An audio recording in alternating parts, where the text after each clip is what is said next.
going on, guys? Welcome back to Too Much Tech. In today's video, we are going to be talking about the iPhone 11. I've been using the iPhone 11 for the past almost 3 weeks now, and so I thought that it was finally time for me to give my full long-term review of the iPhone 11, which in my opinion is probably the best value iPhone this year, not just because it's the least expensive, but just because of what you get for the price. And I'll get into that in this review just to talk about what is kind of worth it and what isn't, because I know that with this phone there are a lot of things that are the same as the iPhone XR from last year, and then there's like a few minor upgrades. Before we continue with this review, be sure to drop a like and subscribe if you guys are new, if you guys are enjoying the video so far, and I know that you will enjoy the rest of the video. So go ahead and be sure to hit that bell to enable post notifications so that you'll know when we upload a brand new video. So the first thing that I want to talk about real quick is what stayed the same as the iPhone XR. So number one, obviously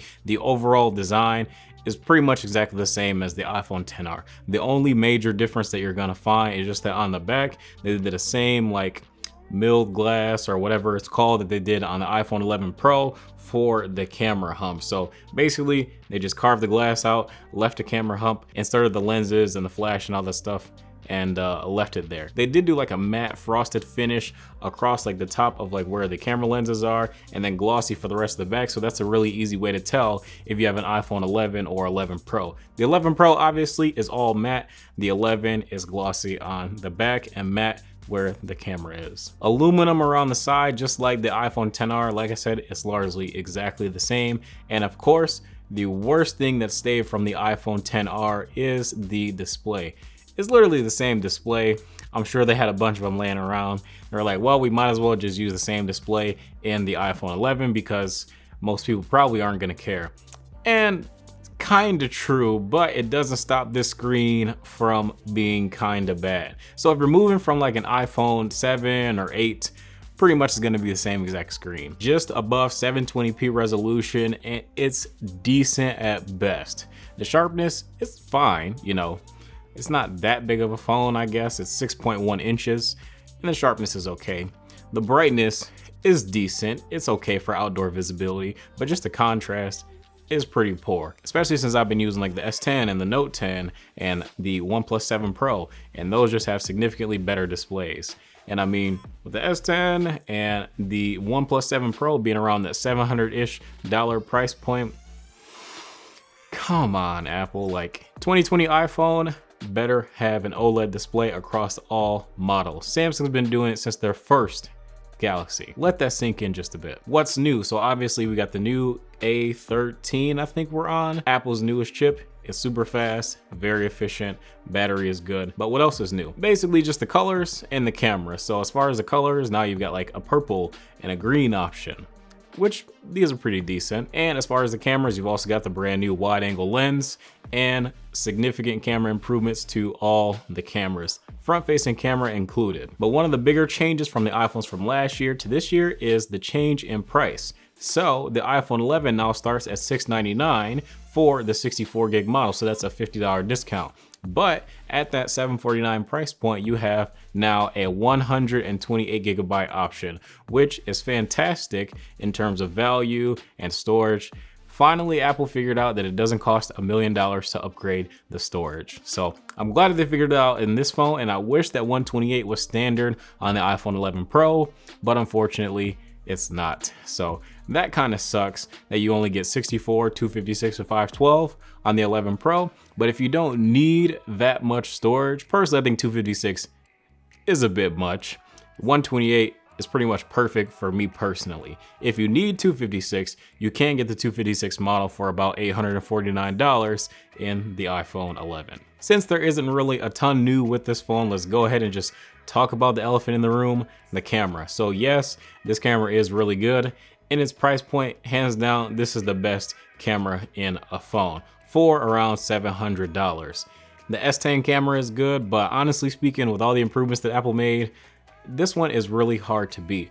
The color reproduction is fantastic. The sharpness is about as good as it gets for a 12 megapixel camera. You do have finally an ultra wide angle lens on an Apple device. I'm glad that they didn't just add the telephoto lens, because I feel like that wouldn't have been very useful, because even when I had my iPhone 10 and OnePlus 7 Pro and whatever other phones I had that had the telephoto lens, I never really used it that much. Like, it was very seldom where I felt like I needed the telephoto lens. So I'm really glad that for this $700 price, they included both the ultra wide and the regular standard wide angle lens, because I do think that those are a ton more useful.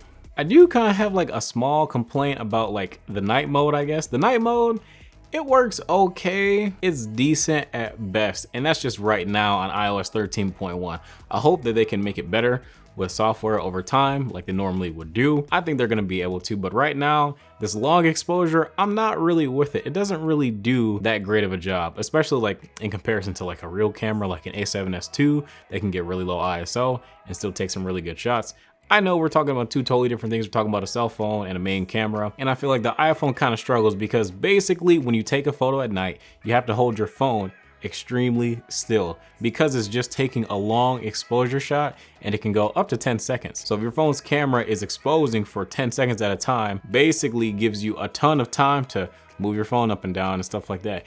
And in my opinion, it doesn't really do the best job at compensating, and I don't really think it is that useful right now. So hopefully Apple will update this over time with software. The best part about iPhones, they've had the best flash in the market for a really long time. And personally, I never really realized that. I never really complained about low light photography, just because the flash on iPhone is so good. So don't forget that. Leave auto flash on. It might be kind of annoying, but just use it and it works super well. And you preserve the picture without having a ton of noise just by using the flash. The long exposure, you get a ton of noise. Pictures are usually pretty grainy. It's very noticeable, especially when you pinch the zoom. The video quality is fantastic. 4K 60 with stabilization is excellent. It's miles better than what was on last year's iPhones, and it just works really well and it looks awesome. I did shoot a ton of B-roll in my Turtle Beach review that I did a couple of weeks ago. So if you want to see the camera in action and me using it with some light color grading, check out that video. I'll leave it linked below. Personally, I think the results were pretty good.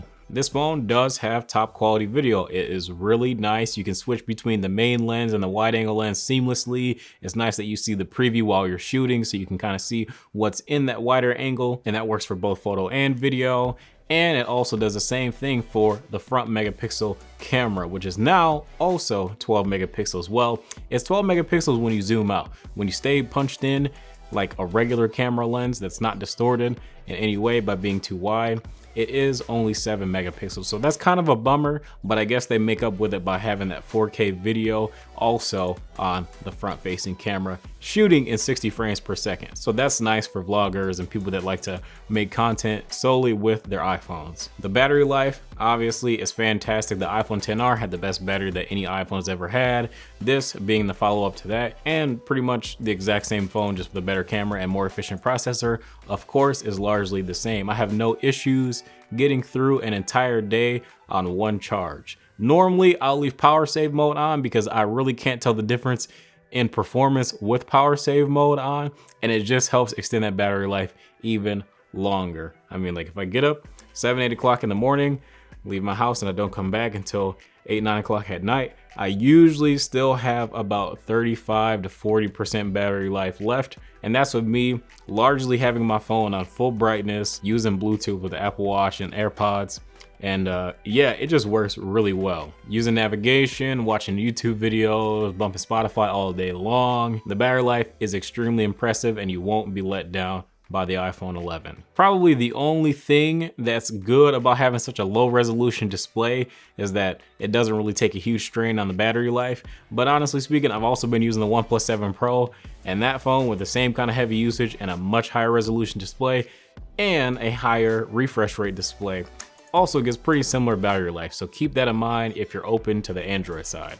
So with all that being said, with this phone being so similar to every iPhone before it largely, is this phone worth upgrading? Well, it depends on what phone you're coming from. If you're coming from an iPhone 7, an iPhone 8, then I do think that the iPhone 11 is a pretty decent upgrade. If you already have an iPhone 10 or 10s or 10R, unless you really want the wide angle lens, it's not really worth it. But if that's a big thing for you, then I guess it's kind of worth it to get the iPhone 11. But other than that, I think you should just wait until next year, because I feel like Apple, with them doing this 3-year cycle for basically refining a design and then coming out with a new design, I think that next year is really gonna be the iPhone to buy. I really hope that next year that Apple does put an OLED display on their mid-range, I guess, iPhone for everyone. That would be fantastic, and that would make this phone hands down the best phone for the price. But this display is pretty bad, and if you're open to not having an iPhone, I'm not gonna tell you that there aren't better phones and better displays out there. But if you're in the Apple ecosystem, you need an iPhone, only wanna spend X amount of dollars, this one is definitely the one to get. The 128 for $749 is the best value in my opinion. The 64 gigabyte for $700, I mean, you can get it, but I feel like the 128 is just a much better deal. But all right, if you guys enjoyed this video, feel free to drop a like and subscribe if you guys are new. Be sure to turn on that bell for those post notifications when we upload our new videos. Be sure not to miss any of the new content we got coming out. We got a ton of stuff. It's the end of the year, tech is dropping left and right, and we got a ton of things in the works. But yeah, thank you guys once again for tuning in, and I will catch you guys in the next video.